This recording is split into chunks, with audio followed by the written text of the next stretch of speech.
दोस्तों, तो आज हम देखने वाले हैं टॉप डाउन अप्रोच। तो लास्ट वीडियो में हमने क्या देखा था, दैट इज फिबोनाची का रिकर्सिव प्रोग्राम में, कि जैसे जैसे इनपुट बढ़ता जा रहा था वो प्रोग्राम का रन टाइम एक्सपोनेंशियली इंक्रीज होता जा रहा था। और जब हमने उस प्रोग्राम को मेमोरी में ट्रेस किया, दैट इज उसका जब रिकर्सन ट्री हमने बनाया, तो हमने पाया क्या वो ऑप्टिमल सब स्ट्रक्चर वाला प्रॉपर्टी को भी सेटिस्फाई कर रहा है और ओवरलैपिंग प्रॉपर्टी वाला प्रॉपर्टी को भी वो सेटिस्फाई कर रहा है, दैट इज ओवरलैपिंग सब प्रॉब्लम्स का। तो हम यहाँ पे डायनेमिक प्रोग्रामिंग यूज कर सकते हैं, और डायनेमिक प्रोग्रामिंग यूज करने के दो मेथड है, पहला है मेमोराइजेशन, दूसरा है बॉटम अप। तो आज के वीडियो में हम देखेंगे memorisation, that is top down approach. तो जैसा कि आपको नाम से पता चल रहा होगा, मेमोराइजेशन का मतलब होता है याद करना। तो बेसिकली हम करते क्या है कि जिस चीज को हमने पहले कैलकुलेट कर लिया, सबसे पहले उसे हम सेव कर देते हैं, ताकि अगर फ्यूचर में फिर से हमें वो वैल्यू को कैलकुलेट करना पड़े तो हम उसे टोटली कैलकुलेट ना करके बस सीधे से क्या करेंगे, वहां से जहां पे हमने स्टोर किया है वहां से उस वैल्यू को निकालेंगे और यूज कर लेंगे। तो अब हम समझते हैं कि हम ऐसा करेंगे कैसे पाइथन में। तो सबसे पहले हम क्या करेंगे, एक डिक्शनरी बना लेंगे। उस डिक्शनरी में क्या करेंगे, हम फर्स्ट और सेकंड फिबोनाची नंबर रख लेंगे की वैल्यू पेयर के फॉर्मेट में। जैसे फर्स्ट फिबोनाची नंबर हमारा 1 है, सेकंड फिबोनाची नंबर भी हमारा 1 ही था, उसके बाद 2, 3, 5 ऐसे करके इंक्रीज हो रहा था। तो अब हम लिखते हैं वो फंक्शन जो कि हमें nth फिबोनाची नंबर कैलकुलेट करके देगा, डेफ ऑफ फिब और यहाँ पे n। तो दोस्तों इसके लिए मैं यूज करने वाला हूं ट्राई एक्सेप्ट ब्लॉक, और अभी मैं आपको ट्राई एक्सेप्ट भी समझाता हूं कैसे काम करता है। तो सबसे पहले मैं लिखूंगा ट्राई, और मैं ट्राई क्या करूंगा, उस पार्टिकुलर वैल्यू का, उस particular that is nth Fibonacci number को मैंने कैलकुलेट करके पहले इस डिक्शनरी में रख रखा है कि नहीं। That is I will try to return fib dict of n। मान लीजिए अगर ये वैल्यू ये डिक्शनरी में नहीं होगा तो ये क्या करेगा, की एरर थ्रो करेगा, ठीक है। तो मैं क्या करूंगा, उसे एक्सेप्ट करूंगा की एरर, और ऐसे के केस में मैं क्या करूंगा, एक फंक्शन कॉल चलाऊंगा, दैट इज मैं उस वैल्यू को कैलकुलेट करूंगा, क्योंकि वो वैल्यू तो मुझे मिला नहीं डिक्शनरी में, ऑप्शन क्या बोलता है कैलकुलेट करना। तो मैं क्या करूंगा, fib of n-1 plus fib of n-2 calculate करूंगा। लेकिन अब रिकर्सिव कॉल में क्या करते थे, रिकर्सिव फंक्शन वाले में, कि हम इस वैल्यू को रिटर्न करते थे। लेकिन हम टॉप डाउन अप्रोच में ऐसा नहीं करेंगे।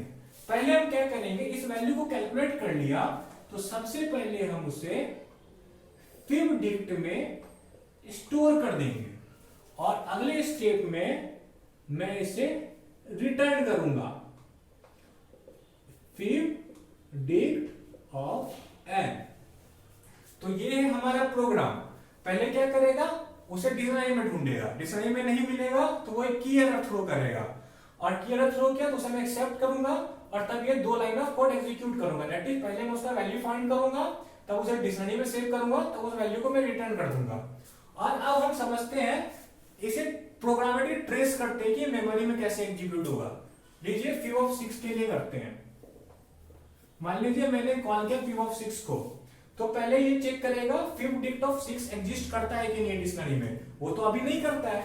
तो ये क्या करेगा, एक्सेप्ट वाले केस में आएगा, इस ब्लॉक में आएगा, और फिब ऑफ 5 को कॉल कर देगा। आपको अब तक पता चल ही गया होगा कि ये सारे प्रोग्राम्स मेमोरी में कैसे एग्जीक्यूट होते हैं, function calls.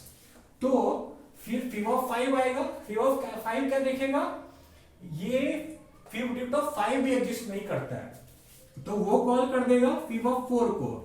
Similarly fib of 4 क्या करेगा, ये एग्जिस्ट कॉल कर देगा फिब ऑफ 3 को, फिर ये कॉल करेगा फिब ऑफ 2 को।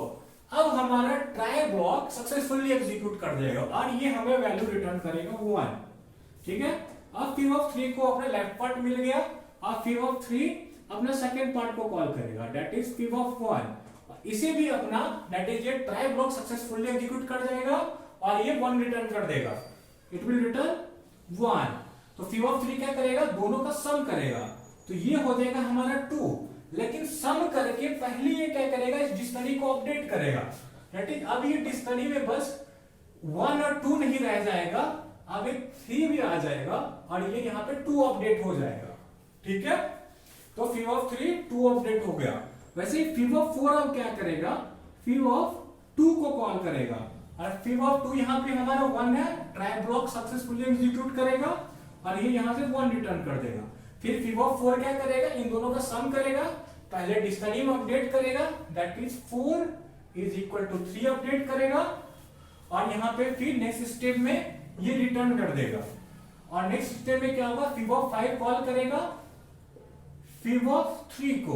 तो सबसे पहले जाके ये ट्राई स्टेटमेंट एग्जीक्यूट होगा, क्या fib of 3 एग्जिस्ट करता है, हाँ जी एग्जिस्ट करता है। तो यहां से ये 2 रिटर्न करेगा और fib of 5 क्या करेगा, दोनों का सम करेगा और fib of 5 दोनों का सम करने के बाद इस पार्टिकुलर दैट इज यहाँ पे 5 यहाँ पे ये अपडेट कर देगा, ठीक है, और यहां से ये 5 रिटर्न करेगा। फिर नेक्स्ट स्टेप में क्या करेगा, fib of 6 कॉल करेगा fib of 4 को और fib of 4 क्या करेगा, ये वाले ट्राई स्टेटमेंट को एग्जीक्यूट करेगा और ये यहां से उसे मिल जाएगा, ठीक है, और ये यहां से रिटर्न कर देगा 3। और नेक्स्ट स्टेप में क्या करेगा, fib of 6 इन दोनों को कैलकुलेट करेगा और कैलकुलेट करने के बाद फिर डिक्शनरी अपडेट करेगा, दैट इज 6 को ये 8 कर देगा और यहां से 8 को रिटर्न कर देगा अपडेट करने के बाद। तो ये रहा हमारा उसका प्रोग्राम मेमोरी में कैसे ये एग्जीक्यूट होगा। अब हम समझते हैं कि इसका टाइम कॉम्प्लेक्सिटी क्या होगा।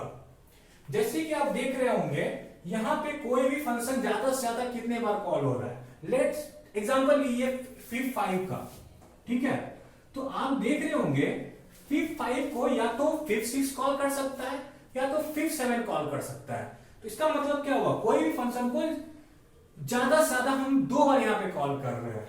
तो मान लीजिए at max 2 to the power n function call होता है, तो 2 to the power n function call होने के बावजूद भी ये एक ऑर्डर ऑफ n प्रोग्राम है, ठीक है। तो पहले हमारा प्रोग्राम था order of 2n that is exponential program, अब हमने इसे मेमोरेशन यूज करके रिड्यूस कर दिया ऑर्डर ऑफ n प्रोग्राम में। तो क्या ये हमारे एग्जीक्यूशन टाइम को कम करेगा कि नहीं करेगा, बहुत ज्यादा कम करेगा। तो आइए अब इस प्रोग्राम को हम कंप्यूटर में चला के देखते हैं कि कैसे एग्जीक्यूट हो रहा है।